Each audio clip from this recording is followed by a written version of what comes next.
Oggi qui a Palmanova abbiamo dato avvio a una delle più grandi esercitazioni di produzione civile degli ultimi anni, forse addirittura la più grande. Ci saranno 4.000 volontari che in 2 fine settimana si alterneranno per pulire i bastioni antichi di Palmanova, i bastioni veneti che hanno 500 anni di storia e che purtroppo sono oggetto di uno stato di degrado pluridecennale, quindi puliranno degli arbusti, dalla vegetazione, le mura antiche di questa città. È un'iniziativa voluta dalla Protezione Civile insieme al Comune, insieme alla Sovrintendenza per i beni culturali del Friuli Venezia Giulia. In questo modo non solo facciamo formazione per i nostri volontari, ce n'è sempre bisogno, ma contribuiamo a restituire all'antico splendore una delle città più importanti della nostra regione, che si candida peraltro ad essere riconosciuta come patrimonio culturale dall'UNESCO.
quasi 4.000 volontari in 2 fine settimana, 25.000 ore di lavoro per pulire i bastioni antichi, veneti e napoleonici di Palmanova.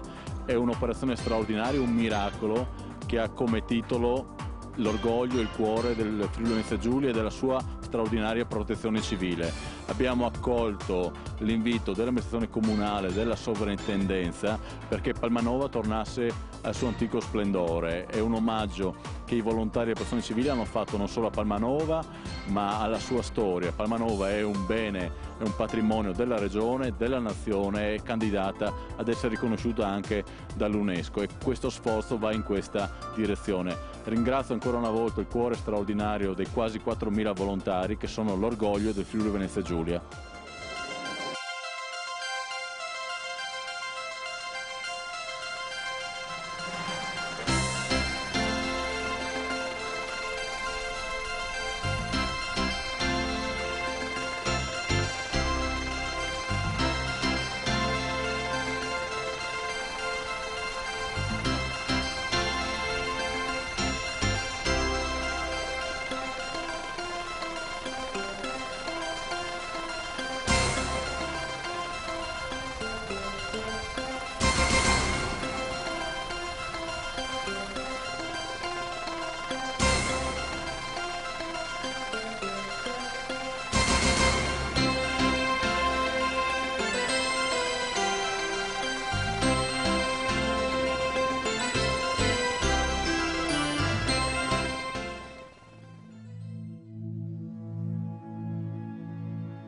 Anche emozionato nel dire questo, devo ringraziare. In questi giorni ho incontrato molta gente, che meraviglioso per 4 giorni come